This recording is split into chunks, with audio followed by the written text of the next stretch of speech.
If you want to optimize your operations, if you want to drive up your profitability, if you want to make strategic decisions about your business, go take 2 hours, start to understand finance, because the key to do anything, whether you want to scale, you want to grow, you want to increase your net worth, all of those roads are going to run through data and your finances. It's really math and science. Analyzing the data, that's the key to really compound success in any area.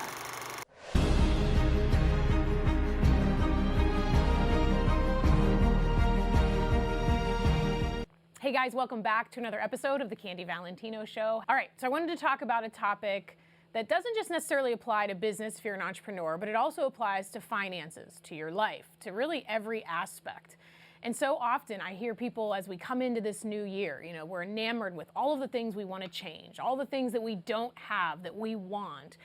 Maybe it's a certain number on the scale, that we're not a certain size that we want to be, or we don't have a certain number in the bank account that we want, or our company isn't as large enough as we wanted to build.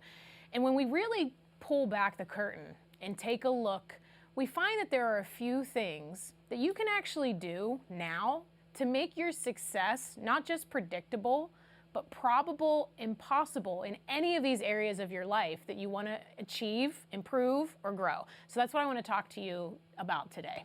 But here's the thing. There is no one-size-fits-all formula for success. However, there are a few key fundamental principles that will greatly increase your chance of achieving any goal. And that is this, that you cannot change what you don't measure. Now, this really talks to the importance of tracking, of quantifying, of analyzing various parts of whatever goal it is that you want to achieve. This is life, business, relationships, finances, health. And so often I see really good people, well-intended people and entrepreneurs go out and they create all of this busy work. They want to launch a new offer. They create a new product. They want to learn some new tactic. They want to develop a new service, as opposed to taking time to intentionally pause and do the analysis of what's actually working in their business, what's not working in their business, what's currently working in their finances, what's not working in their finances. How do you improve on each one of those things? How do you track the effort that you're already putting out? How do you achieve more probable outcomes? And all of that analysis that you can do is really valuable insight. But more often than not, I find people don't want to pause and do it because it's the behind the scenes stuff. It's when the cameras are off. It's what you do when no one's looking. It's not the sexy stuff on social media. But no matter what it is that you want to accomplish, what you do behind the scenes when you pause intentionally is far more powerful than what you do in front of the camera, if you will. Measuring, analyzing, tracking, that's what creates awareness about the effort that you're already putting out. And it's what helps you stay focused and can create some massive motivation. Look, if you guys have listened to the show or heard me talk about anything before, you know that I'm huge into KPIs. I love business metrics. Why? Because analyzing the data, that's the key to really compound success in any area. It's how you make better data-driven decisions that will explode your growth. And that's because without measuring things, without really analyzing what we're doing, we're just creating a lot of noise, which makes us very inefficient. If you want to optimize your operations, if you want to drive up your profitability, if you want to make strategic decisions about your business, well, those decisions are going to be better made when you have the data to support what it is that you want to do. This applies to your finances so massively, because managing your finances is really key to any financial independence or success. Between budgeting and saving and investing and tracking your expenses, monitoring your expenses, knowing what expenses you can even cut out. And the way that you can do this is by running a State of the Union meeting. Now, if you read Wealth Habits, my book, if you heard about it on the show, I'm going to talk about it again because I can't believe how many people still are not implementing this in their life. Because oftentimes we hear a great idea and we think the idea is enough, but ideas don't change our lives.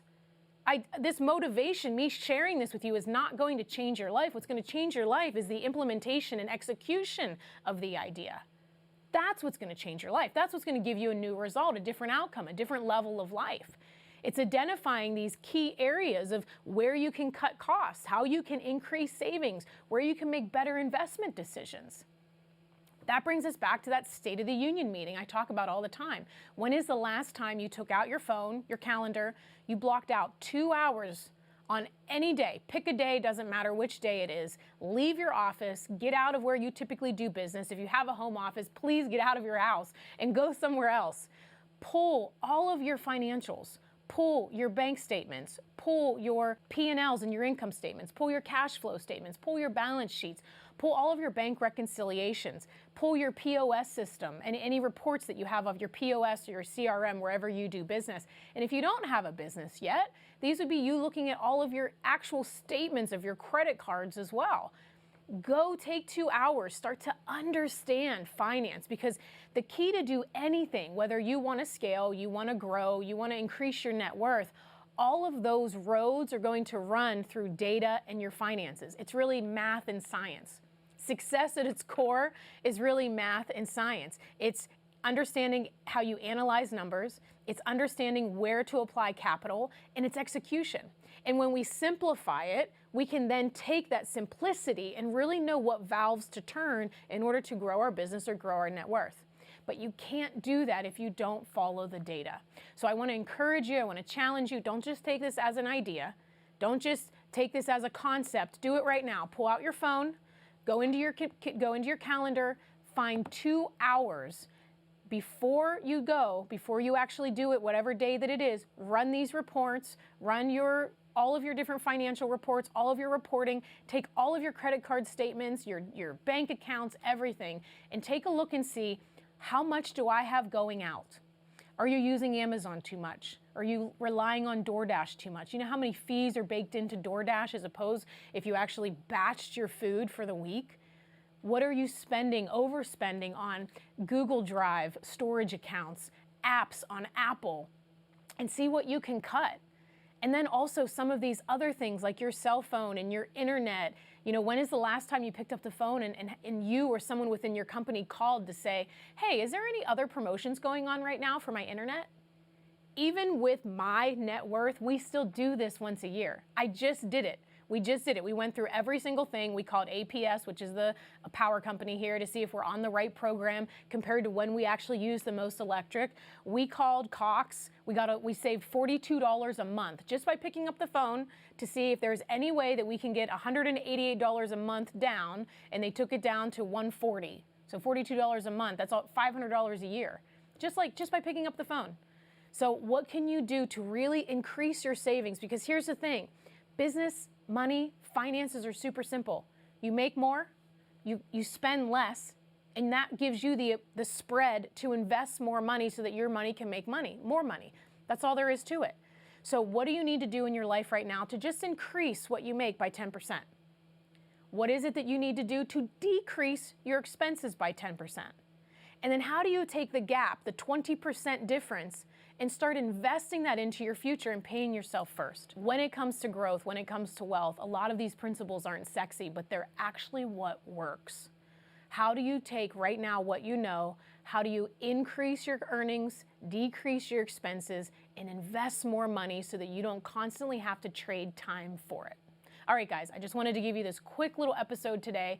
Thanks so much for tuning in. If you didn't leave us a review, please, the team looks for these reviews. Leave us a review on Apple Podcasts. Subscribe to us on YouTube so we can continue to bring you great quality information as well as great quality interviews, sharing the real story behind building businesses and building wealth. That's all for today. We'll see you next time.